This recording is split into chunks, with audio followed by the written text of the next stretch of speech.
which could use them to bolster its own fleet of Fulcrums. Washington was also wary that Moldova might pass the technology to Iran's rivals, since the fleet included 14 MiG-29C variants configured to deliver nuclear weapons.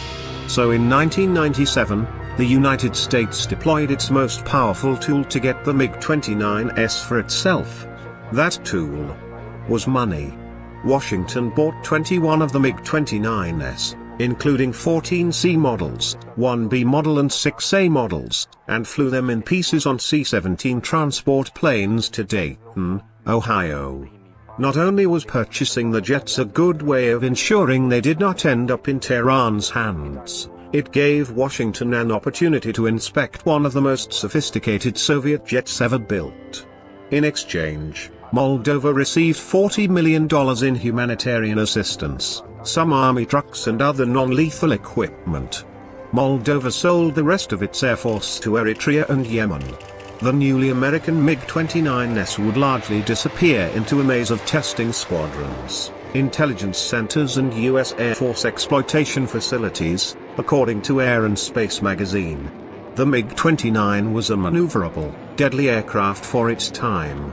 Its Archer AA-11 missiles were sophisticated for the 1990s because of their ability to lock targets with a helmet-mounted cueing system at greater angles away from the jet's nose than comparable American fighters. However, this advantage would collapse when the Pentagon introduced the AIM-9X missile in 2003 and associated helmet-mounted displays.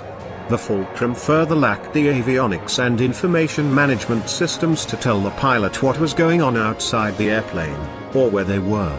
A pilot literally had to look at paper maps to figure out their location. In general, the MiG-29 is a fine airplane engineering-wise, but increasingly obsolete for aerial warfare in the 21st century without upgrades. Incidentally, 1997 was the same year that another country outside the former Soviet bloc obtained MiG-29S. That country was Israel, which loaned 3 single-seat Fulcrums for a couple of weeks from an undisclosed Eastern European country. Given that the MiG-29 was the most advanced jet fighter Russia ever gave to its Arab clients, Iraq and later Syria, the Israelis doubtlessly welcomed an opportunity to test and evaluate it themselves. Israeli pilots who tested out the aircraft were quite impressed. While different from the standard American MiG-jets they were accustomed to, they reported that the MiG-29 was easy to fly. Its computers for enabling landing if the pilot experienced difficulty were quite noteworthy. This is due to the fact that this system stabilizes the jet in case the pilot is affected by vertigo disease, and loses his orientation in space, EAF magazine noted. Such systems do not exist in Western aircraft, counting on the pilot to handle such situations independently.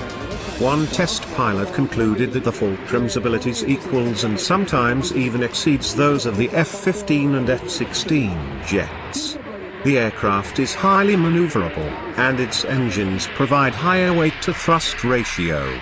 Our pilots must be careful with this aircraft in air combat. Flown by a well-trained professional, it is a worthy opponent. Little wonder then why Washington seized the chance to assess these formidable fighters while simultaneously denying Tehran an opportunity to expand its own fleet. Today there are still MiG-29 operators all over the world, largely in Eastern Europe, the Middle East and South Asia. Poland has some